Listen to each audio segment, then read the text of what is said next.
Kedua gadis ini sungguh menyedihkan. Disalahgunakan oleh 43 pria muda sepanjang malam.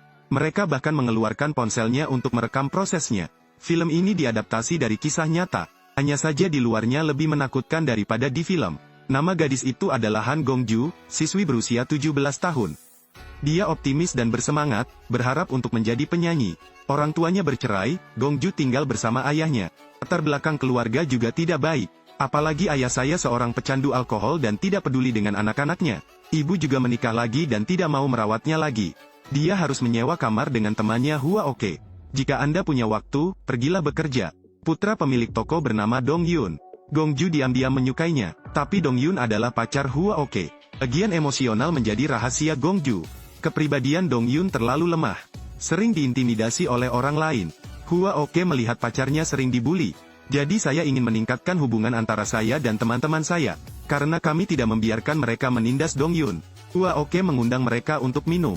Sore harinya, Han Gongju pulang dan menemukan kamarnya kacau balau. Hua Oke yang mabuk terjepit di antara dua pemuda. Mereka menggoda pacarnya tepat di depan Dong Yun. Juga menyuruhnya untuk berbagi pacarnya. Gongju takut terjadi sesuatu jadi dia pergi mengusir para tamu. Tindakan itu membuat sang pemimpin marah. Mereka mengalahkan Dong Yun. Gongju ingin melapor ke polisi tetapi mereka merampas teleponnya. Mengganggu permintaan bantuannya. Mereka kemudian menambahkan obat-obatan tersebut ke dalam alkohol. Suruh Dong Yun memberikannya untuk diminum. Mereka mengatakan selama mereka meminum semuanya, mereka akan pergi. Dia sangat mempercayai Dong Yun. Pada saat yang sama, saya juga ingin orang-orang itu pergi.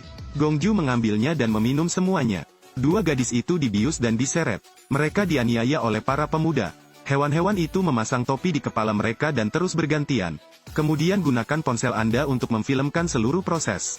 Dong Yun hanya bisa duduk di sana dan menonton. Jangan lakukan apapun. Tengah malam, ayah Dong Yun datang mencari anaknya. Lihat itu, dia tidak melakukan apapun. Bawa saja anakmu keluar dari sana. Sama sekali tidak tertarik pada dua anak lainnya. Tidak lama kemudian, Hua Oke hamil. Gongju juga menderita penyakit ginekologi. Hua Oke tidak bisa menerimanya dan bunuh diri. Dan Gongju memilih untuk berdiri. Kumpulkan bukti dan laporkan ke polisi. Tapi para preman itu memiliki latar belakang keluarga yang baik. Keputusan pengadilan sangat lunak. Hanya perlu mereka memberi kompensasi sejumlah uang. Orang tuanya mengepung Gongju. Kepala sekolah cukup takut sehingga diam-diam dia membiarkan Gongju pindah sekolah. Pergi ke sekolah baru. Guru itu takut terjadi sesuatu padanya, sehingga dia tidak bisa mengakses internet di ponselnya. Dan biarkan Gongju tinggal di rumahnya. Katakan padanya untuk tidak menjawab panggilan orang asing. Terutama ayah Gongju. Datang ke lingkungan baru, gadis itu ingin melupakan masa lalu. Dia pergi ke dokter kandungan sendiri. Kemudian dia mendaftar untuk pelajaran berenang. Suatu hari Gongju melihat sebuah gitar. Segera mainkan gitar dan nyanyikan sebuah lagu.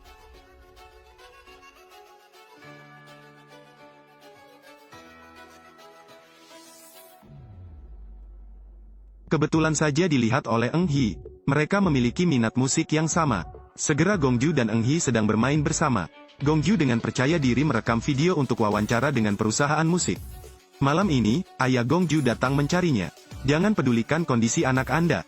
Namun dia juga mengambil beberapa dokumen dan memaksanya untuk menandatanganinya. Ini sebenarnya surat rekonsiliasi dari orang-orang itu. Jika Anda menandatanganinya, semua penilaian terhadap mereka akan dihapuskan. Demi imbalan tertentu, dia menyakiti anaknya.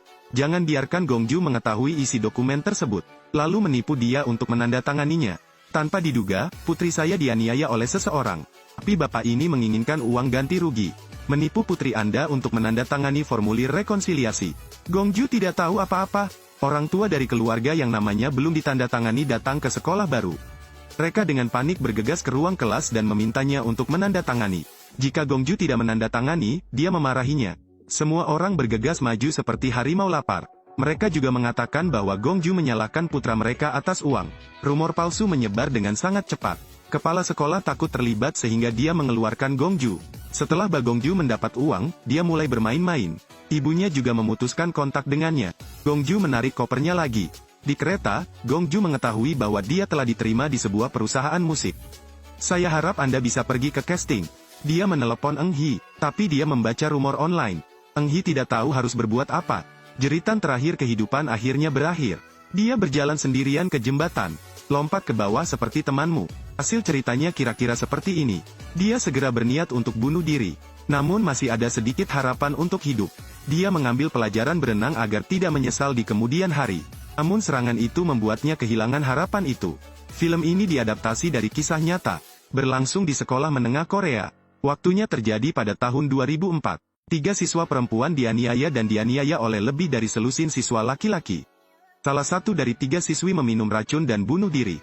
Meski plot filmnya sangat kelam, namun patut untuk dipikirkan. Terima kasih telah menonton.